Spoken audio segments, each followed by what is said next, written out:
بزرگوں،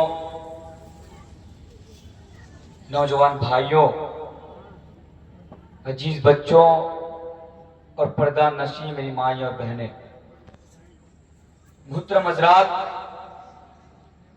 رات کافی زیادہ ہو چکی ہے اور اتنی رات کو تقریر کرنا، اتنی رات کو بات کرنا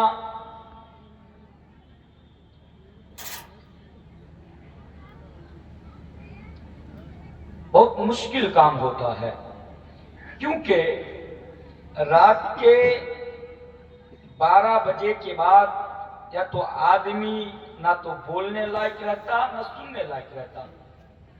یہ مجبوری کہوں یا بدقسمتی کہوں کچھ سمجھ میں نہیں آتا کہ کہیں بھی جاتا ہوں تو رات کے 2 بجے، 2:30 بجے، 3 بجے، 12 بجے سے پہلے تو کوئی ٹائم ہی نہیں ملتا۔ کمیٹی سے ریکویسٹ کرتا ہوں، التماس کرتا ہوں کہ کم سے کم ایک بار 10 بجے سے پہلے ٹائم دیجیے تاکہ صحیح طریقے سے لوگوں کے سامنے کچھ بول پاؤں۔ ایک ہی بات رٹ لگاتے، پہلے دوں گا، لوگ بھاگ جائیں گے۔ اب لوگوں کے بھاگنے کے چکر میں مجھے گھسیٹا جا رہا ہے ہر دن۔ گزشتہ رات کو جہاں پروگرام تھا 2:30 بجے مجھے ٹائم دیا گیا، بھائی سوؤں کب، تقریر کب کروں؟ آئندہ کل جہاں پروگرام ہے، ابھی فون کیا تھا جھارکھنڈ سائڈ میں، بولا کہ کتنے بجے میرا ٹائم ہے، تو بول رہا مولانا صاحب 1 بجے سے پہلے تو ممکن نہیں ہے، وہاں بھی 2 بجے دیا جائے گا مجھے۔ تو خیر انشاءاللہ میں آپ لوگوں کے سامنے اصلاح معاشرہ میں نوجوانوں کے خطاب کے تعلق سے، اصلاح معاشرہ میں نوجوانوں کا کردار، اس موضوع کو سامنے رکھ کر چند پیغامات نوجوانوں کو سامنے رکھ کر انشاءاللہ آج میں بولوں گا۔